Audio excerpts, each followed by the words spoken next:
जरा सी आहट होती है तो दिल पूछता है, कहीं ये वो तो नहीं, कहीं ये वो तो नहीं, कहीं ये वो तो नहीं। अरे मेरे जैसी शक्ल वाले आदमी, तू हो कौन भाई? कहाँ से आ गए तुम मेरे कमरे में? कौन हो तुम? कमाल है सिद्धू, मुझे नहीं पहचाना? अरे मैं हूं तब तुम हो। मतलब मैं हूं तुम्हारी आत्मा, तुम्हारी अंतरात्मा। तो यहाँ क्या कर रहे हो?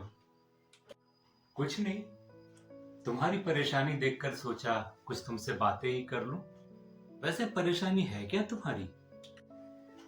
अरे यार, मेरी परेशानी ये है कि लेकिन मैं तुम्हें क्यों बता रहा हूं? तुम तो अंतरात्मा हो ना, खुद पता कर लो क्या प्रॉब्लम है। अंतरात्मा हो, किस काम के हो तुम? तुम्हारी परेशानी ये है कि तुम्हारे अपने ही तुम्हें नहीं समझ पाए। तुम्हारी काबिलियत पर उन्हें कोई भरोसा नहीं है। हमेशा तुम्हें अंडर एस्टिमेट किया जाता है। तुम लिखते अच्छा हो, तुम्हारी रचनाएं मैगजीन और इंटरनेट पे भी आती हैं, पर तुम्हारे अपने उन्हें सुनने और पढ़ने में कोई रुचि नहीं रखते हैं। हाँ, जब कोई इंसान खुशी होता है, सफलता के बाद जब उसे खुशी मिलती है, तो वो चाहता है कि वो अपनी खुशी को किसी अपनों के साथ बांटे। वो अपने जो उसकी काबिलियत को नोटिस करे, जो उसकी मेहनत को नोटिस करे, वो ऐसे लोगों को साथ अपनी खुशियां बांटना चाहता है। आपकी उपलब्धियों में ताली बजाने वाले तो हजारों होते हैं, लेकिन दिल उन्हें ढूंढता है जो हाथ हमारे अपने हो, जो अपने हाथ हमारे लिए ताली बजा रहे होते हैं। लेकिन कहीं ना कहीं इसमें उनका प्यार भी तो होता है ना? हाँ, होता है। लेकिन ये कहाँ तक सच है कि अगर आपका किसी काम में इंटरेस्ट नहीं है तो आप अगले को भी ना करने दो? आप हमेशा उसे यही कहो कि ये तुम्हारे बस का नहीं है, ये तुम्हारे बस का नहीं है, तुम्हारे काम का नहीं है, तुम नहीं कर सकते हो। आखिर ये कहाँ तक उचित है? अभी मेरा मन था कि मैं शॉर्ट फिल्म में पार्टिसिपेट करूं, लेकिन कोई मेरा सपोर्ट करने को तैयार नहीं। चलो सपोर्ट ना करो, सारा काम मैं अकेले कर लूंगा, लेकिन मॉरल सपोर्ट तो दो। नेगेटिव बातें कर करके आप किसी का मनोबल क्यों गिरा देते हो? इसी को तो चुनौती कहते हैं। और ऐसे में काम आता है अपना आत्मविश्वास और अपना मनोबल। इसी आत्मविश्वास और मनोबल के सहारे ही तो मैंने शॉर्ट फिल्म की है। खर्च भी ना के बराबर किया है, क्योंकि मुझे पता है मेरे पास पैसे तो है नहीं। आज उसका रिजल्ट भी आने वाला है, मैं उसी के इंतजार में बैठा हूँ, बार बार मेल चेक कर रहा हूँ। और इसकी खबर तुमने घर वालों को भी नहीं लगने दी। और क्या करता, मैं वो सब कुछ करना चाहता हूँ जो मेरा मन करता है। कोई साथ दे या ना दे, मुझे इससे कोई फर्क नहीं पड़ता।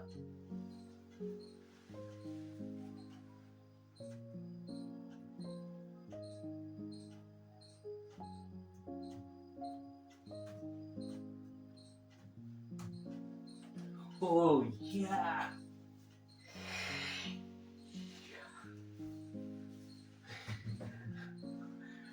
पता है, मेल आ गई। पता है क्या लिखा है? जो तुम्हें पता है वही मुझे भी पता है। तुम्हारी कोई भी बात मुझसे छुप नहीं सकती। तुम्हारी फिल्म को शॉर्टलिस्ट कर दिया गया है और तुम्हें अगले हफ्ते मुंबई बुलाया गया है। यस, तुम जाओगे? घर वालों को भी ले जाओगे? जाऊंगा तो जरूर, पर अकेले। जो बात अभी तक सस्पेंस रखी है उसे आगे भी सस्पेंस रखूंगा। जब तक पूरी सफलता नहीं मिल जाती तब तक सस्पेंस ही रहेगा ये। अच्छा, मान लेते हैं कि तुम्हारी फिल्म सिलेक्ट हो जाती है और तुम्हें अवार्ड भी दिया जाता है, लेकिन ये बताओ तुम वहां पर कहोगे क्या? क्योंकि जो भी अवार्ड लेता है उसे कुछ ना कुछ तो बोलना ही पड़ता है। तुम क्या बोलोगे? क्या कहूंगा, मुझे तो कुछ कहना ही नहीं आता। कभी मैंने कुछ कहा ही नहीं मंच पे।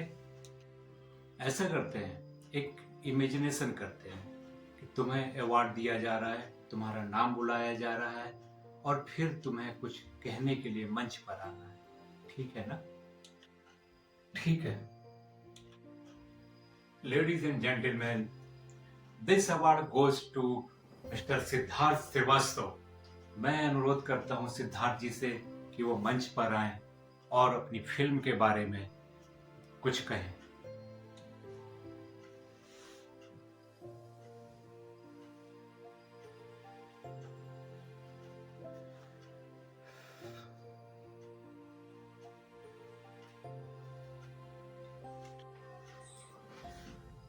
दोस्तों, यकीन करिए मैं जीवन में पहली बार मंच पर आया हूं और कुछ बोलने की हिम्मत कर रहा हूं।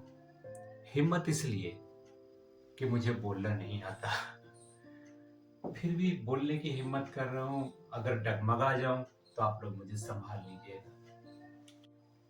आप लोगों की तालियां ये बता रही हैं कि आप लोग कितने खुश हैं।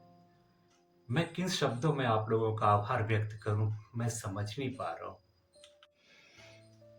आप लोगों की तालियां मुझे मिल रही हैं, मगर इन तालियों पर सिर्फ अकेले मेरा अधिकार नहीं है। इन तालियों पर अधिकार कुछ और का भी है। इन तालियों पर अधिकार है उस हौसले का जो मुझे यहां तक लेकर आया। मेरे पास क्या था? सिर्फ हौसला ही था और कुछ नहीं। सपोर्ट के नाम पे मेरे पास कोई सपोर्ट नहीं था। मेरे घर वाले मुझसे बहुत प्यार करते हैं और उनके प्यार का ये नतीजा हुआ कि मुझे ये कहा गया कि मैं इस झंझट में ना पड़ूं। लेकिन फिर भी मैं नहीं माना, क्योंकि मैं इसे झंझट नहीं उपलब्धि मानता हूं और इसी उपलब्धि को हासिल करने के लिए मैं आगे बढ़ता गया। पैसों की समस्या थी, इसलिए मैंने सारे काम अकेले खुद ही किए। देख देख करके सीखा, कुछ यूट्यूब से सीखा, इंटरनेट की हेल्प ली, लेकिन मैं आगे बढ़ता गया। सामान्यतः जो लोग फिल्म बनाते हैं उनके पास महंगे कैमरे, राइटर, एडिटर, डायरेक्टर, प्रोड्यूसर, बहुत सारे पैसे, वो बहुत रईस होते हैं, बहुत अमीर होते हैं, उनके पास सारी सुविधाएं होती हैं। लेकिन मेरे साथ ऐसा नहीं था। मेरे जैसे खाली हाथ वाला कोई नहीं होता। फिल्मों से नाता हमारा सिर्फ उतना ही है जितना टाकीज के पर्दे के सामने बैठे किसी दर्शक का होता है। फिल्म बनाने का सपना देखना भी हमारी औकात से बाहर की बात होती है। इन तालियों पर अधिकार उन परिस्थितियों का भी है जिन्होंने मुझे फिल्म बनाने की प्रेरणा दी। ये तालियां उस विचारधारा के लिए भी बजनी चाहिए जो विचारधारा बड़े और छोटे इनके बीच के फर्क को खत्म करती है। एक विचारधारा कहती है कि ये बहुत पैसे वालों का काम है, बहुत बड़े लोगों का काम है, लेकिन दूसरी विचारधारा कहती है कि कोई भी काम मुश्किल नहीं है अगर उसे सच्ची लगन और पूरी मेहनत के साथ की जाए। मैंने दूसरी विचारधारा की बात मानी। मैंने पूरी निष्ठा, पूरी लगन और पूरी मेहनत के साथ काम किया और आज आप लोगों के सामने हूं। आज इन हजारों हाथों में मेरे लिए जो प्यार है उसे व्यक्त करना मेरे लिए ठीक वैसा ही है जैसे सूरज को दिया दिखाना। लेकिन इन हजारों हाथों के बीच में मेरे सामने वो हाथ नहीं है जिन्हें मैं चाहता हूं। जो मेरे अपने हैं, मेरा परिवार है, वो नहीं है। उनकी कमी तो है, लेकिन मैं वो कमी पूरी करूंगा। राजा, मेरे बेटे, मैं तेरे हाथ की ताली बजाता हूँ। ये इसे अपना ही हाथ समझ ले बेटा। मैंने तेरे लिए ताली बजा दी, तो ये मत समझना कि तू यहाँ पे है नहीं। तू है बेटा, यहाँ पे है। लाली बेटी, ये देख तेरी ताली, ये तेरा पापा तेरी ताली बजा रहा है। तू मुझे बहुत प्यार करती है ना बेटी, तू यहाँ पे है। रेनू, मेरी अर्धांगिनी, ये देख तेरे हाथों की ताली। इन तालियों की गड़गड़ाहट के बीच में मैं अपने उनको भी यहाँ पर महसूस कर सकता हूँ जो हालांकि शारीरिक रूप से यहाँ पर उपस्थित नहीं है, लेकिन आप सभी के अलावा कोई और भी है जिसकी ताली यहाँ बजनी चाहिए।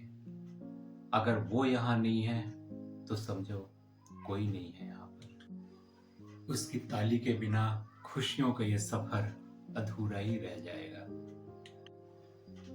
मैं जब भी परिस्थितियों से हारा, जब भी मेरा हौसला टूटा, जब भी विपरीत विचारधाराओं ने मुझे परास्त किया, कोई था जो मेरा साथ देता रहा। वो हमेशा मेरा साथ देता रहा जब कोई मेरा साथ नहीं दिया। वो मुझे हमेशा ढाढ़स देता रहा कि अगर कार्य सच्ची मेहनत और सच्ची लगन के साथ किया जाए तो सफलता जरूर मिलती है, और ऐसा हुआ भी। आप जानना चाहोगे वो कौन है? वो है मेरी आत्मा, मेरी अंतरात्मा, जो हमेशा हर वक्त मुझे सपोर्ट करती है, मुझे सहारा देती है, मुझे प्रोत्साहन देती है। अगर आज उसके लिए ताली नहीं बजी तो ये सफर अधूरा रह जाएगा। मैं चाहता हूं कि मेरे साथ साथ आप सभी भी उस आत्मा, अंतरात्मा के लिए मेरे साथ मिलकर ताली बजाएं। हर उपलब्धि के हिस्से में उसके अपनों की तालियां होनी चाहिए, जो उसे निरंतर आगे बढ़ने में प्रेरणा देती रहे। एक आखिरी ताली आप सबके लिए मेरी ओर से। धन्यवाद। अंत में मैं आप सभी से यही निवेदन करता हूं कि जब भी कोई किसी भी उम्र का, किसी भी स्तर का कोई भी व्यक्ति अगर एक नई ऊंचाइयां छूने की कोशिश करे तो आप उससे अपना सहयोग जरूर दीजिए, ताकि वो भी सफलताओं के बादल को छू सके।